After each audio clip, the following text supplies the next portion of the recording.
नाम में एक बार फिर से आप सबों को जय मसीह की। जय मसीह।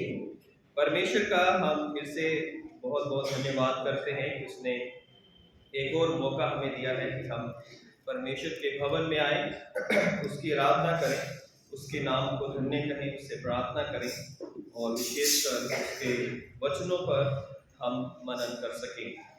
आज के जो वचन के हिस्से हमारे सामने पढ़े गए, उसके जो भाग हैं पुराने नियम से व्यवस्था विवरण 6:10 से 17, वचन 95 6 से 11 और इब्रानियों 9:14 से 16, इब्रानियों 4:14 से 16, लूका 4:1 से 13 हमारे सामने पढ़ा गया। और आज का जो दिन है वो 6th संडे बिफोर ईस्टर और लैंड 1 है। आज पहला लैंड का संडे है और आज का जो थीम है the victory of Jesus when we tempted, help us when we are tempted. तो प्रभु यीशु मसीह की जो परीक्षा है या उस परीक्षा पर विजय है, वो विजय हमारी भी सहायता करती है जब हम परीक्षा में पढ़ते हैं। तो प्रभु यीशु मसीह ने परीक्षा पर विजय प्राप्त करी, वही जो विजय है या वो जो उदाहरण है वो हमारी भी सहायता करता है कि हम भी जब परीक्षाओं में पढ़ते हैं तो हम उन परीक्षाओं पर विजय प्राप्त कर सकें। एक कहावत है कि आप पक्षियों को अपने सिर के ऊपर से उड़ने से मना नहीं कर सकते, लेकिन आप उन्हें अपने सर पर घोंसला बनाने से रोक सकते हो। पक्षियों को आप अपने सिर के ऊपर से उड़ने से मना नहीं कर सकते, लेकिन आप उन्हें अपने सर पर घोंसला बनाने से रोक सकते हो। संसार में कोई भी ऐसा व्यक्ति नहीं है जो कभी भी ये कह सके कि मैंने कभी किसी परीक्षा का सामना नहीं किया। तो परीक्षाएं जो है अलग अलग तरह की परीक्षा हमारे जीवन में आती हैं, चाहे वो हमारी आंतरिक परीक्षाएं हो, आत्मिक परीक्षाएं हो, चाहे वो बाहरी सताव हो, बाहरी परीक्षाएं हो, शरीर की परीक्षाएं हो, आंखों की परीक्षाएं हो। तो तरह तरह के जो परीक्षाएं हैं, तरह तरह की टेम्पटेशंस एंड ट्रायल्स जो है हम अपनी लाइफ में फेस करते हैं और अलग अलग सिचुएशन से हम गुजरते हैं। तो जब हम इस संसार में हैं तो हमें परीक्षाओं का सामना करना ही पड़ेगा, और चाहे वो अलग अलग तरह की परीक्षाएं हो सकती है। प्रतिदिन हम अगर हम विचार करें तो कभी ना कभी किसी न किसी चीज में हम परीक्षाओं में पढ़ते हैं।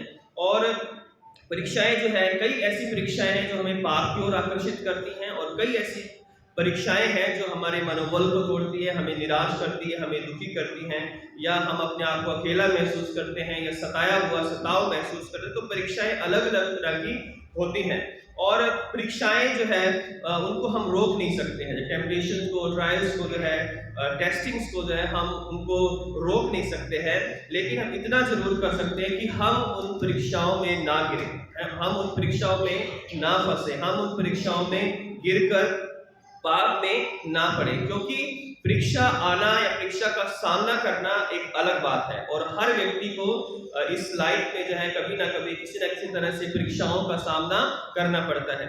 लेकिन उस परीक्षा को सामना करना पाप नहीं है, लेकिन परीक्षा में गिर जाना या परीक्षा में अपने आप को उस परीक्षा के अधीन होकर शैतान के हाथों में सौंप देना ही पाप है। और परीक्षा जो है कुछ ऐसा ही है कि खिड़की से जो है शैतान हमें झांक रहा है ना। और परीक्षा में पढ़ना या पाप में गिरना वैसा है कि हम दरवाजा खोलें और उस शैतान को कहें कि अंदर आ और हमारा पक्का या परमानेंट गेस्ट बन जा, और फिर हम उस शैतान की उन बातों को लगातार करते रहते हैं और कभी पश्चाताप नहीं करते या कभी परमेश्वर के नजदीक नहीं आते, और शैतान जो है हमारे जीवन में घर कर लेते हैं। तो परीक्षाएं आना, शैतान हर दिन हमारे जीवन में परीक्षाएं लेकर आता है, लेकिन यदि हम परमेश्वर में सावधान नहीं है, वचन में सावधान नहीं है, यदि हम परमेश्वर के साथ जुड़े हुए नहीं हैं, तो वो परीक्षाएं हमें तरह तरह के पापों में, तरह तरह की बुराइयों में, तरह तरह के अंधकार में लेकर हमें गिरा सकती है। और जब हम लूका उसका 4 अध्याय पढ़ते हैं और मत्ती का भी 4 अध्याय पढ़ते हैं, तो यहाँ पर प्रभु यीशु मसीह की परीक्षा का वर्णन है कि जब यीशु मसीह भी इस संसार में आए, जब वो मनुष्य का रूप लेकर आए हैं, क्योंकि वो पूर्ण मनुष्य थे और पूर्ण परमेश्वर थे, और जब वो मनुष्य का रूप धारण करके इस दुनिया में आए तो उन्हें भी उन परीक्षाओं का सामना करना पड़ा जो कि एक आम आदमी की परीक्षाओं को फेस करता है या सामना करता है। वो परमेश्वर थे और प्रभु थे। शैतान ये भी जानता था कि ये परीक्षा में कभी नहीं गिरेंगे, लेकिन फिर भी प्रभु यीशु मसीह की परीक्षा की गई। और इब्रानियों में लिखा है कि वो हमारी तरह परखा तो गया, लेकिन तो भी क्या हुआ, तो भी निष्पाप निकला। सब प्रकार से वो हमारे समान परखा गया, लेकिन तो भी वो निष्पाप निकला। तो प्रभु यीशु मसीह की ये परीक्षा जो है हमें भी ये उत्साहित करती है, या हमें भी ये अवसर देती है कि जैसे प्रभु यीशु मसीह ने परीक्षाओं को जीता या परीक्षाओं पर विजय प्राप्त की, आज भी जब हम भिन्न प्रकार की परीक्षाओं को फेस करते हैं, सामना करते हैं, तो हम भी शैतान को हरा सकते हैं, या हम भी शैतान को भगा सकते हैं अपने पास से, जैसा मत्ती में लिखा हुआ है। तो हम जो है आज प्रभु यीशु मसीह की परीक्षा पर मनन करेंगे कि किस तरह से 3 प्रकार से शैतान ने उनकी परीक्षा की जो है, और ये 3 प्रकार जो है वो आज भी हमारे ऊपर भी उसको हम अप्लाई कर सकते, किस तरह से हमें भी या संसार में जो है लोगों को शैतान जो है इन परीक्षाओं में गिराता है। तो अगर हम पढ़ते हैं तो 4 अध्याय तो लिखा है कि प्रभु यीशु मसीह ने जब बपतिस्मा लिया और पवित्र आत्मा उनके ऊपर कबूतर की नाई उतरा, उसके बाद प्रभु यीशु मसीह पवित्र आत्मा से परिपूर्ण थे, भरे हुए थे। और जब वो यरदन से लौटे तो 40 दिन तक वो एक जंगल में जाकर, एक सुनसान जगह पर जाकर, जहां पर कोई मनुष्य नहीं था, वहां पर परमेश्वर से प्रार्थना कर रहे थे, परमेश्वर की शक्ति में थे, परमेश्वर की आराधना कर रहे थे। और तभी लिखा है कि वहां शैतान भी आता है और प्रभु यीशु मसीह की परीक्षा को करता है। जब 40 दिन पूरे हुए हैं, लिखा है कि उन दिनों में उसने कुछ भी नहीं खाया, और जब दिन पूरे हुए, यानी जब 40 दिन पूरे हुए, तो उसे भूख लगी। और तब जो है शैतान ने उसके पास आकर कहा कि क्या यदि तू परमेश्वर का पुत्र है तो इन रोटियों से कह दे, इन पत्थरों से कह दे कि ये रोटियां बन जाएंगी। तो पहली परीक्षा ये थी। दूसरी लूका में जो वर्णन है, दूसरी ये थी कि मुझे झुककर प्रणाम कर दे तो मैं सब दुनिया की वैभव और ऐश्वर्य जो है, या राज्य जो है, अधिकार में तुम्हें दे सकता हूँ।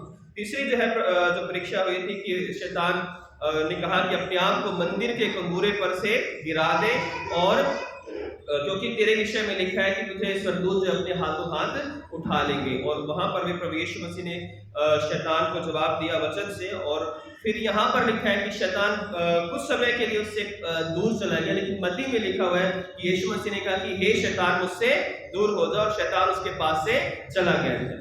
और लूका जो कहना चाह रहा है कि लूका ये कहना चाह रहा है कि यीशु मसीह की परीक्षा यहीं पर खत्म नहीं हुई थी, लेकिन बाद में शैतान ने फरीसियों के द्वारा, शास्त्रियों के द्वारा बहुत बार यीशु मसीह की परीक्षाएं वो लगातार उसकी मिनिस्ट्री में करता रहा है।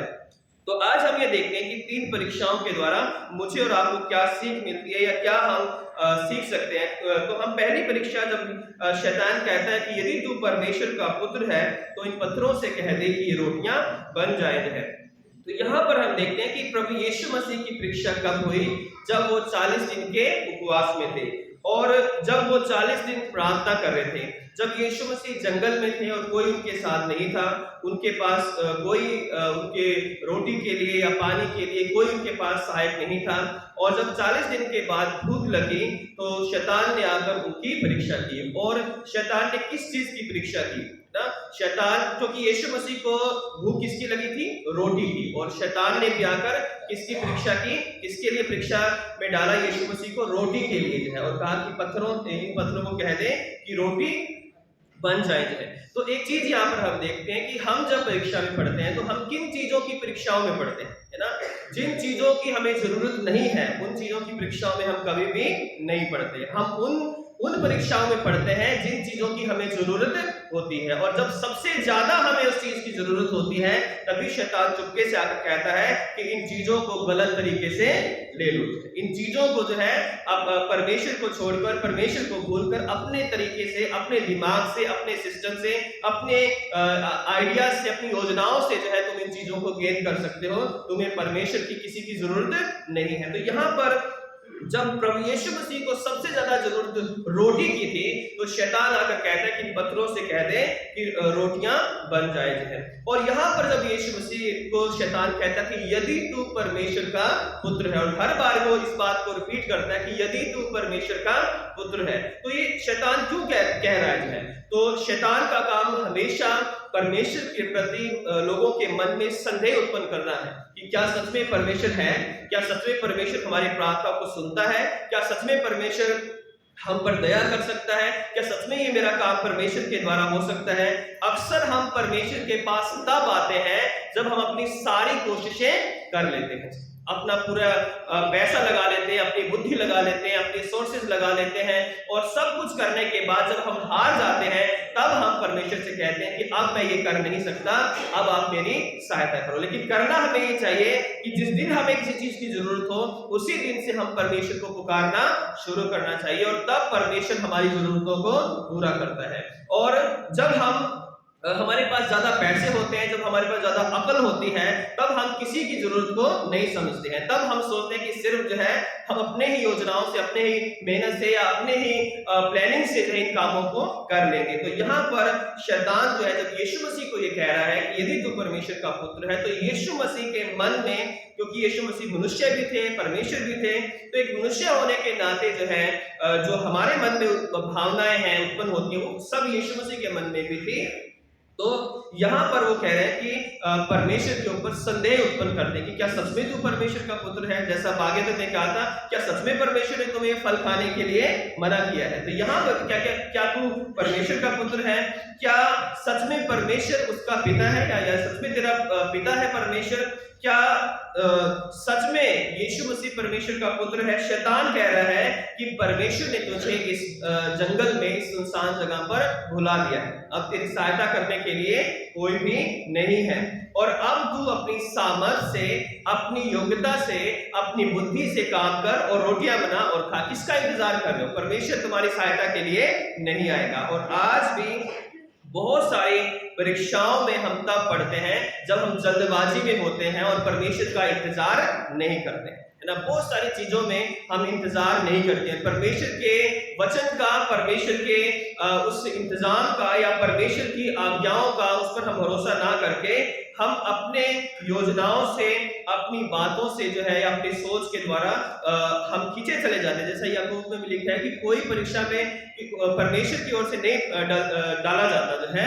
वो खुद अपनी अभिलाषाओं में खींचकर जो है वो पाप में पड़ जाता है। और पाप जब अभिलाषा जब गर्भवती होती है तो पाप को जन्म देती है, और पाप का फल मृत्यु है। तो जब हम अपनी अभिलाषाओं में खींचते हैं, पढ़ते हैं और शैतान के बहकावे में आते हैं, तब जो है हम परमेश्वर से दूर होकर परीक्षाओं में पड़ जाते हैं। और यहाँ पर हम देखते हैं कि प्रभु यीशु मसीह समझ गए थे कि शैतान उसे परमेश्वर के जो इंतजाम है, परमेश्वर की जो दया है, परमेश्वर की जो केयर है, परमेश्वर का जो अनुग्रह है, उस पर से भरोसा ना करने के लिए उसे उकसा रहा है। और इसलिए प्रभु यीशु मसीह कहते हैं कि लिखा है कि मनुष्य केवल रोटी ही से नहीं परंतु हर एक उस वचन से जीवित रहेगा जो परमेश्वर के मुख से निकलता है। व्यवस्था में 8:3 में ये बात लिखी हुई है।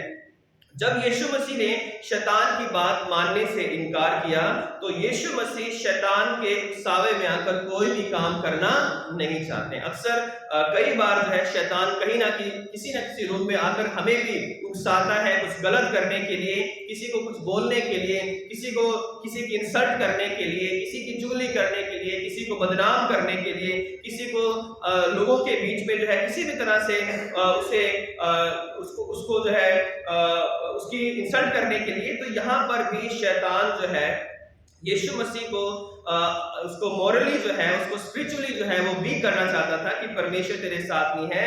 लेकिन प्रभु यीशु मसीह क्योंकि परमेश्वर है और वो मनुष्य भी है, उन्होंने शैतान के उकसावे में या बहकावे में आकर कोई भी काम नहीं किया।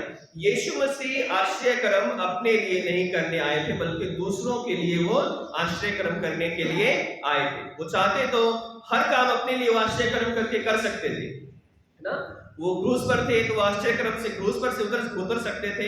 वो रोमी सैनिकों को जो है एक शब्द के द्वारा जो है वो गिरा सकते थे, मार सकते थे, जो है अपनी मृत्यु को टाल सकते थे, सब कुछ कर सकते थे अपने लिए। लेकिन यीशु मसीह के जो आश्चर्य कर्म थे वो अपने लिए कभी भी नहीं थे।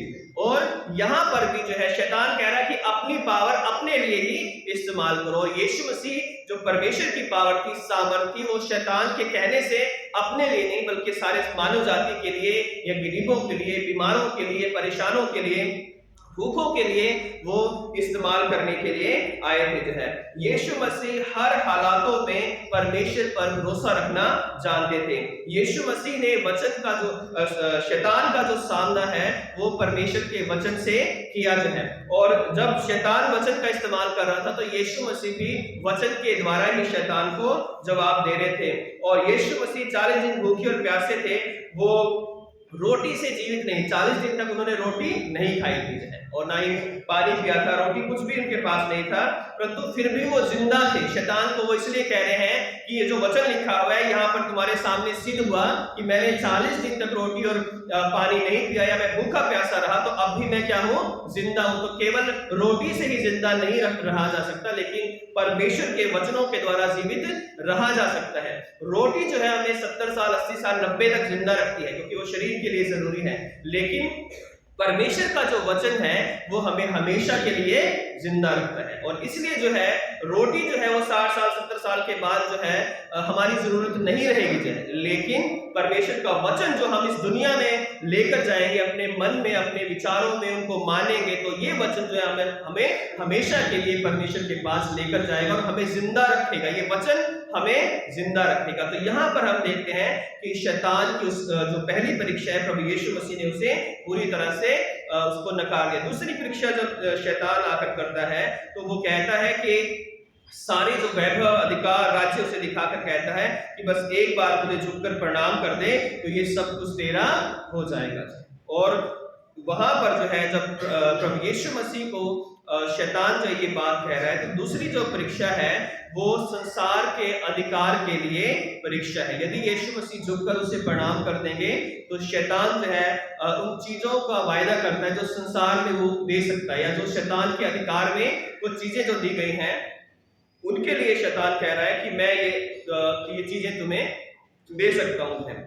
जब बागेदन में भी हम देखते हैं कि हवा और आदम को जब हम देखते हैं, हवा को जो तुम फल खाओगे तो क्या हो जाएगा, तुम जो है परमेश्वर के समान हो जाओगे। तो उन्हें एक बड़ा सपना दिखाया गया जो है, और तुम्हें ज्ञान हो जाएगा और तुम भले और बुरे का ज्ञान तुम्हें पता चल जाएगा जो है। तो शैतान ने वहां पर भी हवा को जो है बहकाया था, और आज भी हम यहाँ पर देखते हैं कि यीशु मसीह को भी वो बहका रहा है संसारिक चीजों को दिखाकर जो है। तो ये जो चीजें हैं वो हमारे आंखों की अभिलाषाओं को दर्शाते हैं कि जो चीजें हम संसार में देखते हैं और वो हम पाना चाहते हैं गलत तरीके से या शॉर्टकट से जो हम उन चीजों को पाना चाहते हैं, तो वो हमें कई बार परीक्षाओं में डाल देती है। परंतु यीशु मसीह जो है वो शैतान के किसी भी ऐशो आराम के लिए या उसको प्राप्त करने के लिए नहीं आए थे। यीशु मसीह का जो आना था वो दुख उठाकर क्रूस पर बलिदान होकर लोगों का उद्धार करना था, ना कि वो राजा बनना था, ना कि उन्होंने जो है यहाँ पर आकर अपनी दुनियावी जो ताकत है उसको प्रकट करना था। यीशु मसीह का जो रास्ता था वो जो है ऐशो राम या वैभव का रास्ता नहीं था, परंतु वो क्रूस का रास्ता था। यीशु मसीह किसी संसारिक वस्तु को पाकर जो है वो अपनी महिमा प्राप्त करने के लिए नहीं आए थे, परंतु वो परमेश्वर के उस बड़ी महिमा को छोड़कर आए थे जो किसी के पास संसार में नहीं है। ऐसी महिमा को छोड़कर तो वो मनुष्य बने थे, उन्होंने इंसान का रूप धारण किया था, तो संसारिक महिमा उनके लिए कुछ भी नहीं थी। इसलिए यीशु मसीह जो है वो शैतान की उस परीक्षा को नकार देते हैं। यीशु मसीह शैतान के राज्य को, उसके धोखे को, उसके कामों को नष्ट करने के लिए आए थे, ना कि उसको प्राप्त करने के लिए, है ना।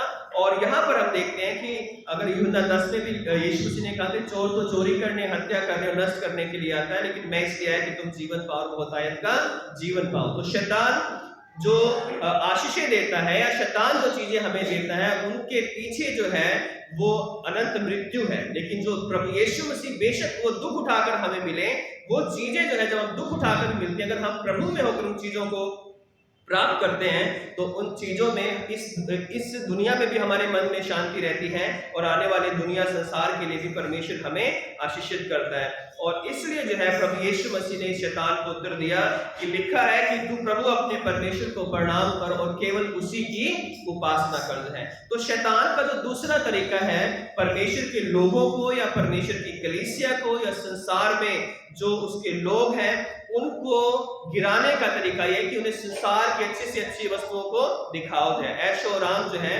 और जब हम दूसरों के पास उन चीजों को देखते हैं तो हमारे मन में जाने अनजाने में वो अभिलाषाएं आती है कि अरे ये हमारे पास होना चाहिए, हम ये हमारे पास भी होना चाहिए। किसी चीज की अभिलाषा करना गलत बात नहीं है, लेकिन उसके लिए गलत तरीकों को अपनाना शुरू कर देना और पाकर जो है उसे परमेश्वर को भूल जाना, वो पाप में हमें गिरा देते हैं। क्योंकि हम सब चाहते हैं कि हमारे पास ये हो या वो हो, ये इसमें बुराई नहीं है, लेकिन जब हम उन चीजों को प्राप्त करने के लिए शैतान के आगे झुक जाते हैं, शैतान के आगे प्रणाम कर देते हैं और उसको अपना गुरु मान लेते हैं गलत काम करने के लिए, गलत रास्तों पर चलने के लिए, तो जब हम गलत तरीके से गलत अच्छी चीजों को प्राप्त करते हैं तो सोच लें कि वो अच्छी चीजें हमारे लिए कुछ दिनों के लिए महत्वपूर्ण हो सकती हैं, लेकिन जब हम परमेश्वर के सामने खड़े होंगे तो वो चीजें हमें परमेश्वर के राज्य में कभी लेकर नहीं जाएंगी। क्योंकि अच्छी चीजें भी अगर गलत तरीके से प्राप्त की गई हैं, धोखे से, चोरी से, ठगी से और किसी भी गलत काम के द्वारा अगर वो प्राप्त की गई हैं तो वो परमेश्वर के द्वारा दी गई आशीषें नहीं है। बेशक हम उन्हें कहते रहें कि ये परमेश्वर की आशीष है, ये हमारे पास परमेश्वर की आशीष है,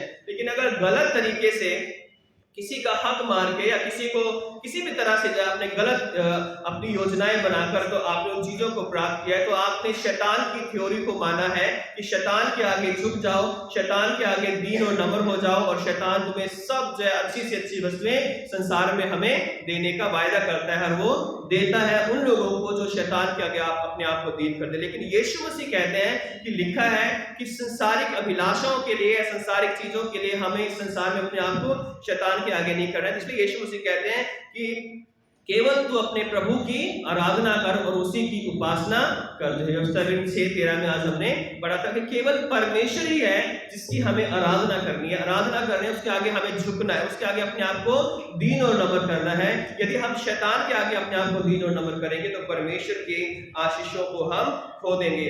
और शैतान जो है हमें संसारिक या शारीरिक वस्तुओं पर मन लगाने के लिए हमें हमेशा प्रेरित करता है, क्योंकि उसका संसार में बहुत बड़ा ये हथियार है। इसलिए रोमियो 8:5 में लिखा हुआ है, क्योंकि शारीरिक व्यक्ति शरीर की बातों पर मन लगाते हैं परंतु आध्यात्मिक आत्मा की बातों पर मन लगाते हैं। शरीर पर मन लगाना तो मृत्यु है परंतु आत्मा पर मन लगाना जीवन और शांति है। क्योंकि शरीर पर मन लगाना तो परमेश्वर से बैर रखना है, क्योंकि ना तो परमेश्वर की व्यवस्था के अधीन है और ना हो सकती है। तो जब शरीर की अभिलाषाओं पर हम मन लगाते हैं तब शैतान जो है हमें मृत्यु की ओर लेकर जाता है। हम सोचते हैं कि हम बहुत अच्छे हैं, बहुत धनी है, हम अच्छा कमा रहे हैं, अच्छा खा रहे हैं, अच्छा पहन रहे हैं, है ना, इसमें कोई भी बुराई नहीं है। लेकिन यदि वो चीजें हम गलत तरीकों से, गलत लोगों से या गलत तरीके अपना कर हमने किसी का हक मार के अगर हमने वो चीजें प्राप्त की हैं तो परमेश्वर कह रहा है कि वो चीजें जो है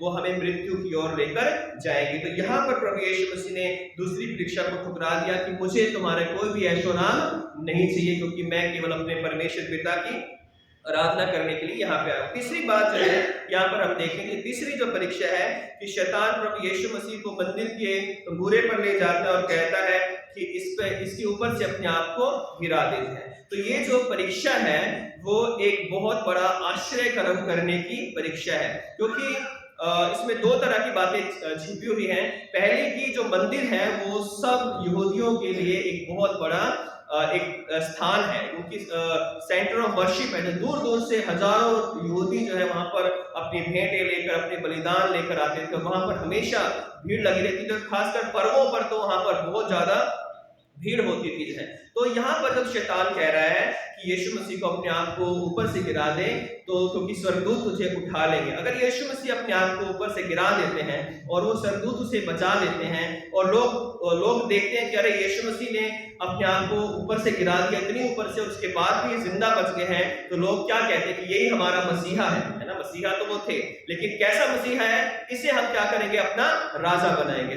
अब ये रोम की जो सत्ता है उसको हटाएगा, हमारी ओर से लड़ेगा। और कई बार हम बाइबल में देखते हैं कि यीशु मसीह के आश्चर्य कर्मों को देखकर लोग उसे राजा बनाने के लिए उसके पीछे दौड़ते थे और यीशु मसीह वहां से गायब हो जाते थे, क्योंकि यीशु मसीह इजराइल का वो दुनियावी राजा बनने के लिए नहीं आए थे, लेकिन वो संसार के राजा बनने के लिए आए थे, जो आत्मिक राजा आज भी वो बने हुए हैं। तो यीशु मसीह अगर अपने आप को गिरा देते तो उनकी बहुत बड़ी महिमा होती है कि ऐसा व्यक्ति जो कि उसने अपने आप को मंदिर से गिरा दिया और वो अभी भी जिंदा है, तो चारों तरफ उनकी धूम मच जाती और लोग उनके आगे पीछे उन्हें अपना राजा, अपना कोई गुरु, अपना कोई प्रभु जो है उसे मानते, लेकिन गलत तरीके से, किसने अपने आप आश्रय कर्म के द्वारा जो है वो यीशु मसीह को जानते थे, लेकिन उसका जो आत्मिक आने का जो मकसद था कि लोग विश्वास करें, उद्धार करें, पश्चाताप करें, वो मकसद जो है वो कभी पूरा नहीं होता, क्योंकि जो प्रसिद्धि है, जो महिमा है,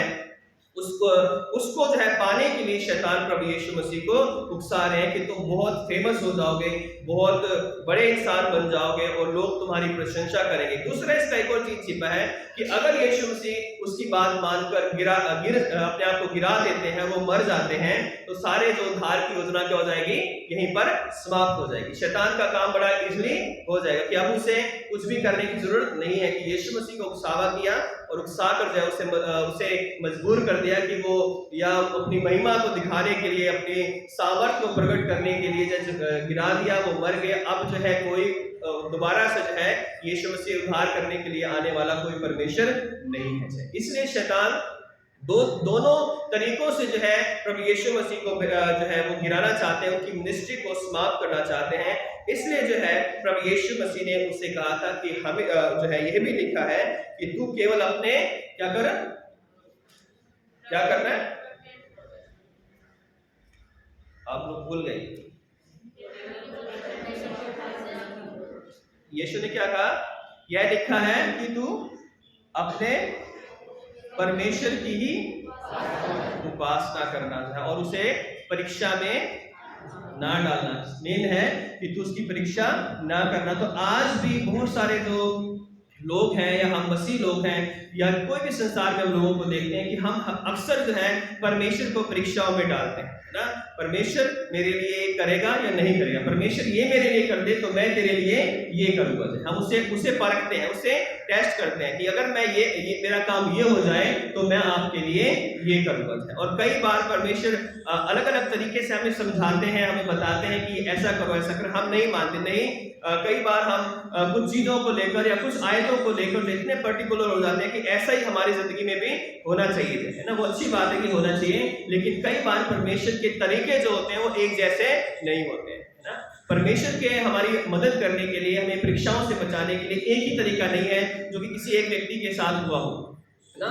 तो परमेश्वर अलग अलग तरीके से हमें परीक्षाओं से बचाता है, लेकिन कई बार हम भी परमेश्वर को परखते हैं कि परमेश्वर मेरे लिए करेगा या नहीं करेगा। और इस परख में हमारा अविश्वास जाहिर होता है कि पता नहीं परमेश्वर मेरे लिए करेगा या नहीं करेगा। अक्सर हम प्रार्थनाओं से पहले कहते हैं कि चलो देख लेते हैं परमेश्वर करेगा या नहीं करेगा। पहले हम अपनी सारी तिगड़म जो है लगा लेते हैं उस काम को करने के लिए। जब नहीं होता तब हम परमेश्वर के भवन में आते हैं, तब हम परमेश्वर के लोगों के पास आते हैं, तब हम परमेश्वर के जो चुने हुए लोग हैं उनसे उस बात को डिस्कस करते हैं कि हमारा ये काम नहीं हो रहा है। लेकिन सब लोग नहीं, मैं कह रहा ऐसे कि सब लोग ऐसे, लेकिन कुछ लोग जो है वो शुरू से ही परमेश्वर को पुकारते हैं। कुछ लोग जो जब सब कुछ अपना समाप्त हो जाता है और कुछ काम नहीं आता तब वो परमेश्वर के शरण में आते हैं। तो एक बार एक व्यक्ति था जो कि बड़ा ही अच्छा विश्वासी था, लेकिन वो परमेश्वर की अक्सर परीक्षाएं करता रहता था कि परमेश्वर मेरे लिए ये करेगा, ये लिखा हुआ है तो परमेश्वर मेरे लिए ऐसा ही करेगा,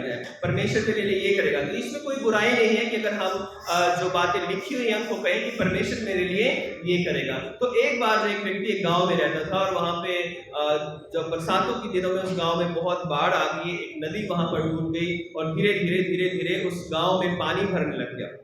और जब धीरे धीरे पानी भरने लग गया तो लोगों ने उस गांव को छोड़ना शुरू कर दिया। देखो कि धीरे धीरे उनके घरों में, मकानों में पानी भर गया है। और एक व्यक्ति जो था वो अपनी छत पर जाकर बैठ गया और धीरे धीरे जो है पूरा जो घर जो थे वो पूरा डूबना शुरू हो गया कि आदमी उसमें डूब जाए।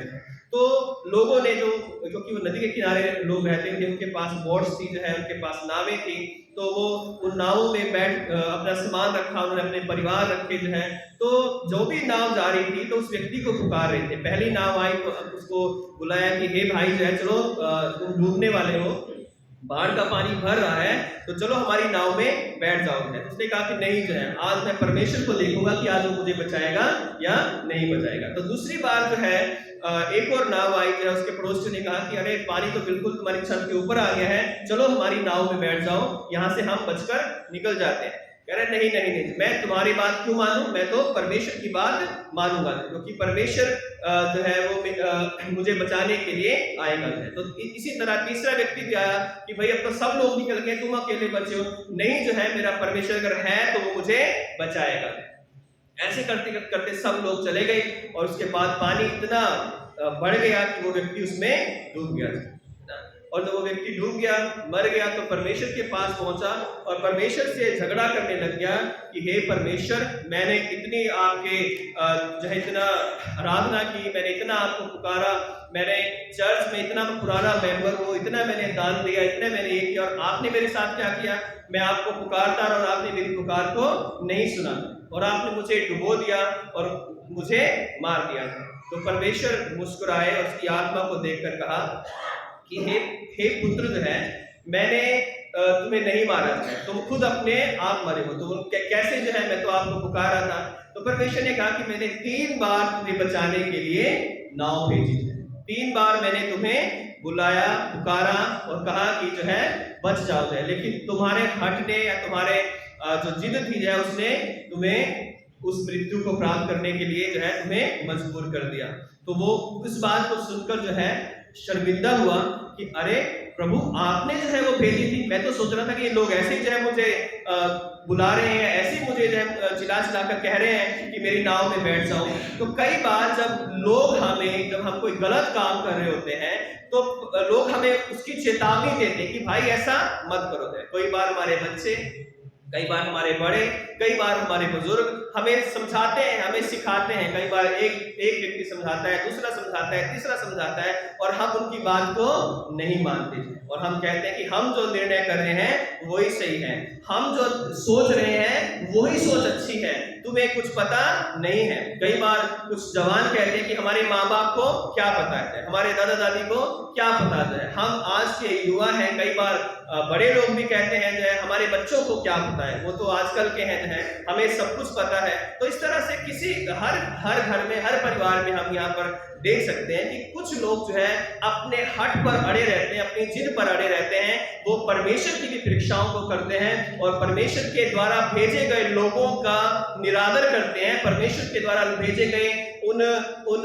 साइन को जो है वो इनकार देते हैं, परमेश्वर के द्वारा भेजे गए लोगों की बातों को वो नकार देते हैं और अपने आप को पाप में डुबाकर खत्म कर लेते हैं और परमेश्वर को दोष देते हैं कि परमेश्वर ने हमें नहीं बचाया। परमेश्वर हमें निरंतर पाप से बचने के लिए, परीक्षाओं से बचने के लिए निरंतर हमें चेतावनी देते हैं। चाहे मैं हूं, चाहे आप हैं, जो है हम अलग अलग की परीक्षाओं में गिरते हैं और कई लोग गिरकर पश्चाताप करते हैं और कई लोग गिरकर खुश होते हैं कि अरे हमने देखो ऐसा कर दिया, है ना।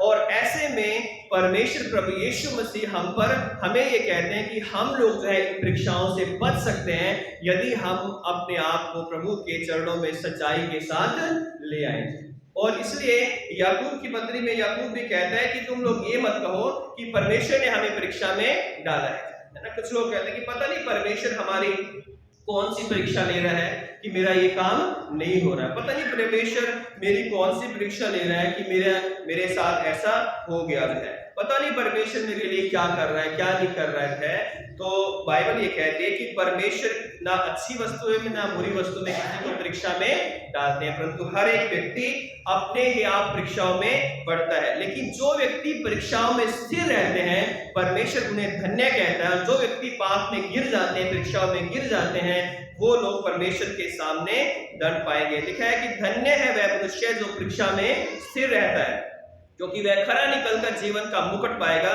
जिसकी प्रतिज्ञा प्रभु ने अपने प्रेम करने वालों को दी है। जब किसी की परीक्षा हो तो कोई यह ना कहे कि मेरी परीक्षा परमेश्वर की ओर से हो रही है, क्योंकि ना तो बुरी बातों से परमेश्वर की परीक्षा हो सकती है और ना किसी की परीक्षा वह आप करता है, परंतु प्रत्येक व्यक्ति अपनी ही अभिलाषा में से खिंचकर और फंसकर परीक्षाओं में पड़ता है। और अभिलाषा जब गर्भवती होती है तो वो पाप को जन्म देती है और पाप की मृत्यु मौत है। तो जब हम परीक्षाओं में पढ़ते हैं तो उसमें परमेश्वर का कोई हाथ नहीं होता जो है ना। ऐसा नहीं कि पता नहीं परमेश्वर हमारे लिए क्या कर रहा है क्या नहीं कर रहा है जो है। जब हम परीक्षाओं में पढ़ते हैं, अगर हम सच्चे मन से टटोले तो कहीं ना कहीं पास्ट में या कुछ समय पहले हमारी ही गलतियां होती हैं, जिनकी वजह से हम कई बार उन पापों में, उन गलत कामों में या गलत रिश्तों में या गलत दोस्तों में या गलत जो है सर्कल में हम पड़ जाते हैं, क्योंकि हमने जो है जब समय था उन परीक्षाओं को नहीं रोका जो है। और जब समय रहते हम परीक्षाओं का सामना नहीं करते हैं तो हम नष्ट हो जाते हैं, क्योंकि शैतान का काम जो है परीक्षा के द्वारा एक अच्छा ड्रीम जो है, एक अच्छा सपना दिखाना है, लेकिन उसके बाद जो है शैतान जो है हमें पूरी तरह से नष्ट कर देता है। इसलिए जो है आज हमें परीक्षाओं का सामना करने की जरूरत है। जैसे यीशु मसीह ने अपनी परीक्षाओं को फेस किया, वैसे ही हम भी आज कुछ माध्यमों से जो है परीक्षा को फेस कर सकते हैं। पहले यीशु मसीह जब परीक्षा को फेस कर रहे थे तो वो कहां पर थे? वो प्रार्थना कर रहे थे, है ना। तो अगर हम परीक्षाओं का सामना करना चाहते हैं तो हमें ज्यादा से ज्यादा अपने आप को प्रार्थना में रखना पड़ेगा। दूसरी बात, यीशु मसीह उपवास कर रहे थे, तो जब हमें परीक्षाओं का सामना करना है तो हमें उपवास के द्वारा परीक्षाओं का सामना करना पड़ेगा। तीसरी बात कि वो पवित्र आत्मा से भरे हुए थे।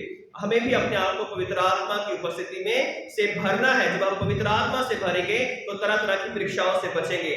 यीशु मसीह वचन का इस्तेमाल कर रहे थे कि लिखा है, शैतान भी वचन का इस्तेमाल कर रहा था, लेकिन यीशु मसीह भी उसको काउंटर जो है वचन से कर रहे थे। अगर हमें वचन का ज्ञान नहीं है तो हम अधूरा ज्ञान लेकर शैतान से कभी लड़ नहीं सकते। इसलिए हमें वचन का ज्ञान होना बहुत जरूरी है। हमें पवित्र लोगों की संगति में रहना बहुत जरूरी है। अभी अभी यीशु मसीह जब परीक्षा 40 दिन पहले बपतिस्मा लेकर आए थे और यूहन्ना की संगति में थे, यूहन्ना के लोगों के साथ थे, और उस संगति से जो है उन्हें जो है वो सामर्थ मिली, वो अगुवाई मिली कि वो उपवास करें, प्रार्थना करें और शैतान से वो जीत पाए जो है। तो सबसे बड़ी और बात है, छठी बात, कि परमेश्वर से अगर हम प्रेम करेंगे तो हम परीक्षाओं में जो है सफल होंगे। अगर परमेश्वर से हम प्रेम नहीं करेंगे, संसारिकता से प्रेम करेंगे, तो हम कभी भी जो है परीक्षाओं का सामना नहीं कर पाएंगे। तो यीशु मसीह ने प्रार्थना के द्वारा, उपवास के द्वारा, पवित्र आत्मा के द्वारा, वचन के द्वारा और पवित्र लोगों की संगति के द्वारा और परमेश्वर से प्रेम के द्वारा परीक्षाओं को जीता जो है। आज भी अगर हम इन चीजों को अपनाएंगे, इन चीजों को अपनाकर अपने जीवन में अप्लाई करेंगे, तो ये जो शैतान की योजनाएं हैं वो फेल होंगी और हम परीक्षाओं में सफल होंगे। अगर हम पहला कुरिन्थियों 10:13 पढ़ें तो लिखा है कि परमेश्वर ने ऐसी परीक्षा में हमें नहीं डाला जिसको हम सहन नहीं कर सकते। अगर वो परीक्षा में डालता भी है तो भी वो उसका निकासी का भी इंतजाम करता, हमें परीक्षा से निकालने का भी वो इंतजाम करता है। तो आज आपको और मेरे जीवन में बहुत सारी परीक्षाएं हैं। आप जानते हैं कि आप किस परीक्षा से गुजर रहे हैं, मैं जानता हूं कि मैं किस परीक्षाओं से गुजर रहा हूं।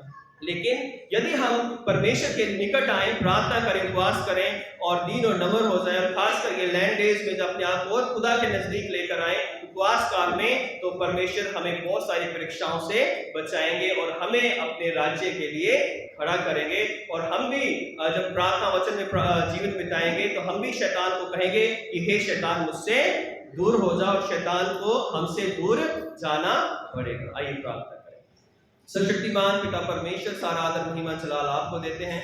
आपका धन्यवाद करते हैं जीवन की सारी आशीषों के, जो वचन बोए गए हैं वो 100 गुना फल लेकर आए। पिता हमारी सारी परीक्षाओं में हमारी सहायता कर, क्योंकि हम इंसान हैं, भटक जाते हैं, गिर जाते हैं, हमें क्षमा कर, फिर से खड़ा कर, ताकि हम पिता शैतान से लड़कर विजय प्राप्त करें और आपके साथ चलें। यीशु क्रिस्त के नाम से मांगते हैं, आमीन। आप सबों को जय मसीह।